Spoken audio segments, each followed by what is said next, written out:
मित्रों, महान शायर अहमद नदीम कासमी साहब मौत के ऊपर कहते हैं, कौन कहता है कि मौत आई तो मर जाऊंगा, मैं तो दरिया हूँ, समंदर में उतर जाऊंगा। महान शायर और कवि मनोज मुंशिर एक सैनिक की मौत पर उस सैनिक की ख्वाहिश बताते हैं और कहते हैं, सरहद पे गोली खा के जब टूट जाए मेरी सांस, मुझे भेज देना मेरी बूढ़ी माँ के पास। महामारी में जो असमय काल का ग्रास बन रहे हैं, वो भी सैनिक का जज्बा रखते हैं, आखिरी समय तक सांसों से लड़ते हैं। आज आपके शंकर शुभंकर की कलम ने वर्तमान परिस्थिति एवं आज हो रही अवस्था और मौत पर भी अपनी रोटी सेंकने वाले लोगों को जवाब दिया है अपनी पंक्तियों से।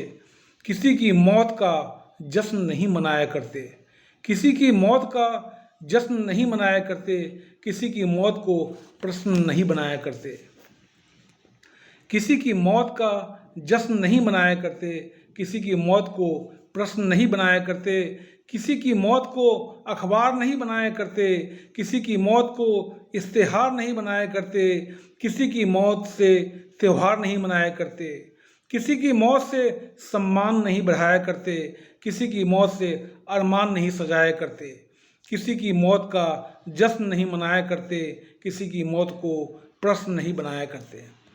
माना कि मुर्दे जिंदा नहीं हो सकते, माना कि मुर्दे जिंदा नहीं हो सकते, माने कि मुर्दे परिंदा नहीं हो सकते, माना कि मुर्दे आपको रोक नहीं सकते, माना कि मुर्दे आपको टोक नहीं सकते, मानहानि का दावा नहीं कर सकते, इसलिए आप बेरोक टोक कुछ भी कर सकते हैं, कुछ भी मनगढ़ंत सवाल कर सकते हो, कुछ भी मनगढ़ंत जवाब दे सकते हो। दोस्त, ऐसा नहीं किया करते, किसी की मौत का जश्न नहीं मनाया करते, किसी की मौत को प्रश्न नहीं बनाया करते।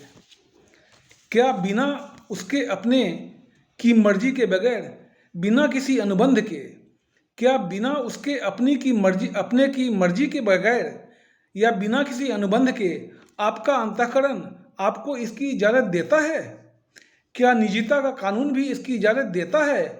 अगर आपका अंतःकरण इसकी इजाज़त आपको देता है तो वो जीते जी मुर्दा हो गया है। उसको भी दफन होना चाहिए, उसको भी कफन ओढ़ लेना चाहिए। किसी की मौत का जश्न नहीं मनाया करते, किसी की मौत को प्रश्न नहीं बनाया करते। मौत स्वाभाविक थी या फिर अस्वाभाविक, मौत रहस्य था या रहस्यमय मौत थी, उसके लिए सिस्टम है जो उसके कामों की जो उसके अपनों की अर्जी पर आगे बढ़ता है। आप कौन हो? खामख्वाह दिखावा क्यों करते हो? शोर शराबा क्यों करते हो? किसी के मातम से अपना बाजार क्यों सजाते हो? किसी के मातम में अपना चेहरा क्यों चमकाते हो?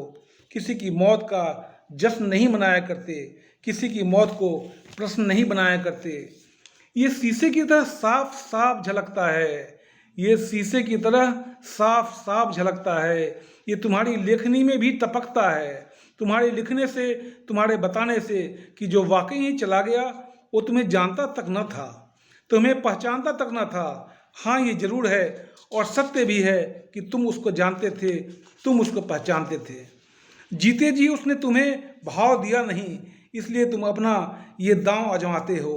किसी की मौत का जश्न नहीं मनाया करते, किसी की मौत को प्रश्न नहीं बनाया करते।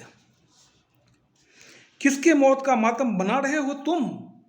किसकी मौत का मातम बना रहे हो तुम? किसकी मौत से अपना चेहरा चमका रहे हो तुम? किसके गम में तुम निःशब्द लिख रहे हो? बार बार लगातार पूछो उनके अपनों से जो वास्तव में निःशब्द हैं, गूंगे हो चले हैं, बातें भी इशारों में कर रहे हैं।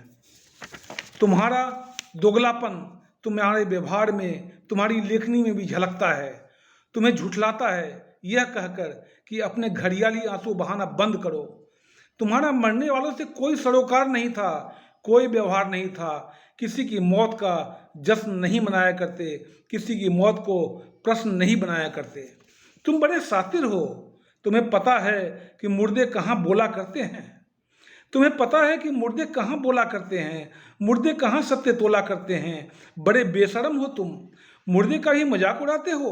अगर दिखानी ही है अपनी सच्ची वेदना, सच्ची संवेदना, तो घर उसके जाओ तुम, तो घर उनके जाओ, मदद करो उनके घर वालों की, बूढ़ी माँ के आंसू पोंछो, उनके कंधे को सहारा दो, उनकी जवान पत्नी को ढाढ़स या दिलासा दो जो असमय ही बेजुबान हो गई, उनके बच्चों को सहलाओ जो शायद अपने पापा को फिर कभी देख नहीं सकेंगे, अपने बरगद की छाँव का एहसास फिर से ना कर सकेंगे, क्योंकि जो चला गया वो उनका पिता था।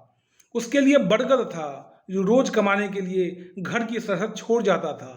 मुझे घिन आती है तुम पर और तुम जैसे सारों पर। एक बार फिर कहता हूँ, किसी की मौत का जश्न नहीं मनाया करते, किसी की मौत को प्रश्न नहीं बनाया करते।